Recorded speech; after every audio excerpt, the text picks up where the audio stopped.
doing Youth Triennium 2025 here in Louisville, Kentucky.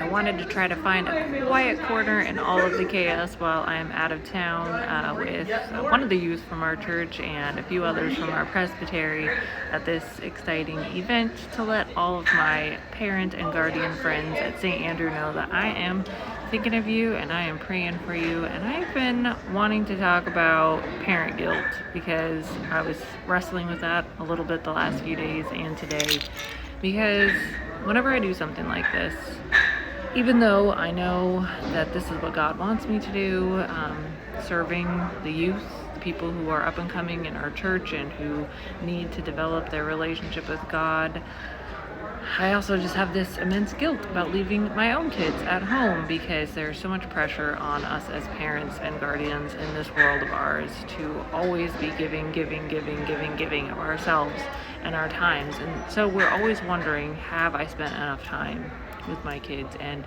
is the time that I spend with them of the right quality and the right caliber? And it can just leave us feeling crazy and depleted. So what do we do with that? So for the first thing that I would love to say to all of you is that if you ever feel that pressure and if you ever wonder, am I good enough? Am I spending enough time with my kids? Is the time good enough? Then rest assured that you are a good parent, because good parents are the ones who wrestle with those ideas. And it is normal and it is natural to question and doubt yourself, but just know that you are a good parent. You are the parent that God assigned to your child because God knew that you were who your child needed. And secondly, know that you are allowed to replenish. You are allowed to recharge. You are allowed to do things for your own spiritual and physical and emotional and mental well-being that will allow you to be the best parent you can be. Because the truth be told, going out on date nights or going for a run for a couple of hours or going out of town for a youth convention refreshes me in ways that allow me to be a better and more loving and more present and more attentive parent. And so while that guilt is there momentarily, I know that it is going to be for the best of myself and my family at the end of the day. So I encourage you, one day at a time, to find ways that you can replenish yourself and your spirit. Obviously, everyone cannot get away for a week or a weekend. Not everybody can afford a babysitter very regularly, because life is expensive and babysitters are expensive. But find ways that you can ask your partner to watch the kids for an hour so that you can sit in silence or read a book or go for a walk or have a cup of coffee.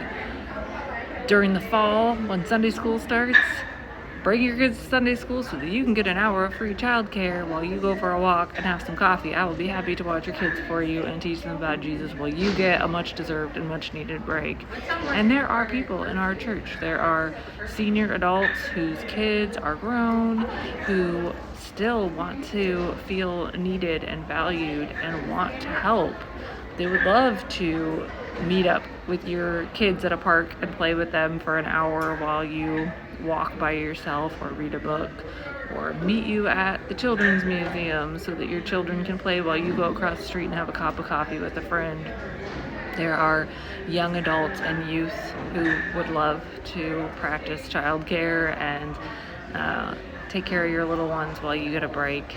And so if you need some help, reach out to me, and I will be happy to work with the people that I know in the church, as well as Marissa, in building some connections that will give you some relief and a break, because we are all in this together. So please find ways to take care of yourself so that you can be the best parent that you can be and the best version of yourself that you can be, because you are a parent, but you are also you. You are a whole person, and you deserve to be whole, spiritually, mentally, physically, emotionally. So God bless, and please pray for all of us at Youth Triennium that God will change hearts and lives, and we will see you on the other side.